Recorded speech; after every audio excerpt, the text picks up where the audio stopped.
Assalamualaikum and hello everyone.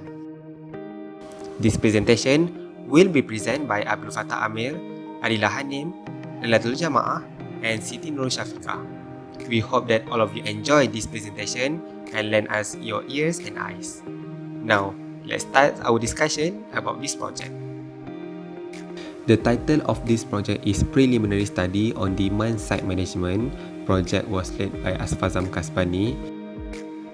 Malaysia has pledged to voluntarily reduce carbon dioxide (CO2) emission intensity of gross domestic product (GDP) up to 40% by 2020 as compared to 2005 level, conditional on financial and technological assistance from developed country. Government also has introduced many green and energy efficient initiatives while enhancing the nation's energy security and sustainability. This project is helped to determine the scope of work, identify focus areas, and set the boundaries before embarking into a comprehensive demand-side management study to be undertaken in the period of 2018 until 2020. The key outcome of the preliminary project shall be the first outcome is baseline study on DSM that related initiative, while the next outcome is to identify on focus and boundary setting. The last outcome is the result framework and activities for full study. Now move to the next presentation, which will be highlight the output for this project. First, prioritize gender issues and vulnerable communities. The project will strive to ensure that women, children, indigenous people, and the underprivileged community will be consulted and actively participate in project activities where relevant.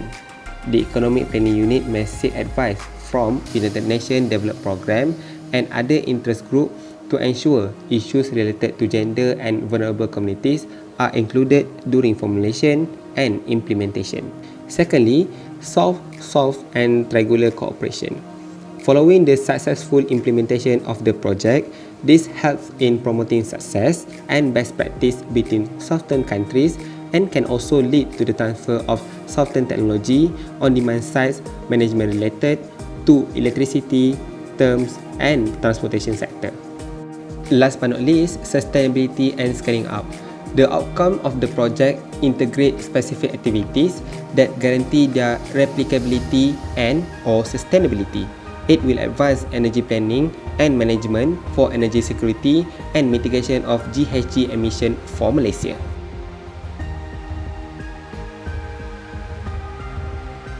According to United Nations Development Programme 2020, the project of the Demand Side Management DSM project is led by Asfazam Kasbani, who works as Assistant Resident Representative of United Nations Development Programme UNDP. As the project manager, Asfazam Kasbani is responsible for the day-to-day coordination of the project along with the supervision of the implementing agency's appointed officer. Next, we move on to the objective of this project. Firstly, this project is to support Malaysia's long-term effort to manage its energy demand more sustainably, which will include energy consumption for all part of the major energy consumption sector.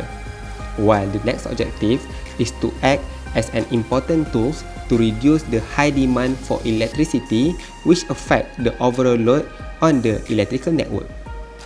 And the last objective is to create a new DSM scope that has a positive impact on electrical system and increase system reliability by minimizing hazardous emission to the environment. As all of you can see, this is the time frame for this project. Let's move to the financial department. As we can see that for activities baseline study on DSM, that related initiative state that the total for these activities is $206,000. Next, indication of focus and boundary setting, which is the whole total is $88,000, while the third activity, which is result framework and activity for full study, costly around $66,000. As for the last activity, is the second highest amount among the activity, which is $120,000. Roughly, this project cost for the first year is around $324,000, while the second year is $156,000, and it has turned the whole total into $480,000 for this project.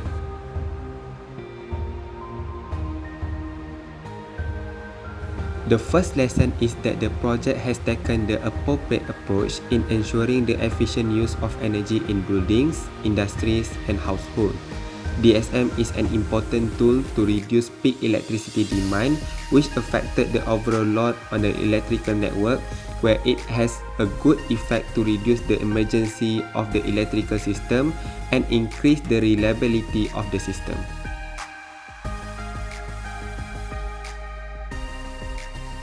The project activities will be closely monitored by UNDP and the Economic Planning Unit in Prime Minister Department (EPU) as outlined in the Country Programme Action Plan. Tracking the progress with monitoring plan, progress data against the result indicator will be collected and analysed to assess the progress of the project and achieving the agreed output.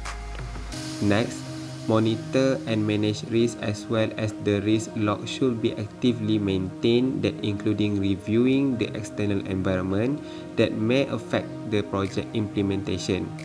Risk management action will be identified and monitoring using a risk log. This include measure and plan that required by UNDP's social and environmental standard, and audit will be conducted accordance with UNDP's audit policy to manage financial risk. In addition, this project also applies on evaluate and learn, since knowledge, good practice and lessons should be captured and shared as well as actively sourced from other projects and partners. It should be conducted in accordance with project evaluation plan. Last but not least, review and make course correction. The project management will review the data and evidence collected on a regular basis within the annual cycle and make correction as needed. Any significant course correction that require a decision by the project board should be raised at the next meeting.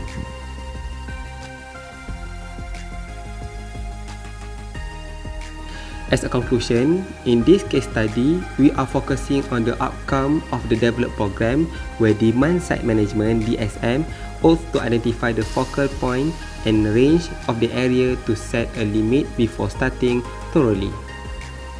To provide important new adjustment for Malaysia toward efficient energy resources management and balanced overall energy scope management, it requires fundamental changes in every major dimension, including policy formulation, institutional development, governance structure, including awareness programs and further education. That's all from us. Thank you for spending your time and lend us your ears. We hope that all of you enjoy and get input from our presentation. Stay safe everyone, and Assalamualaikum.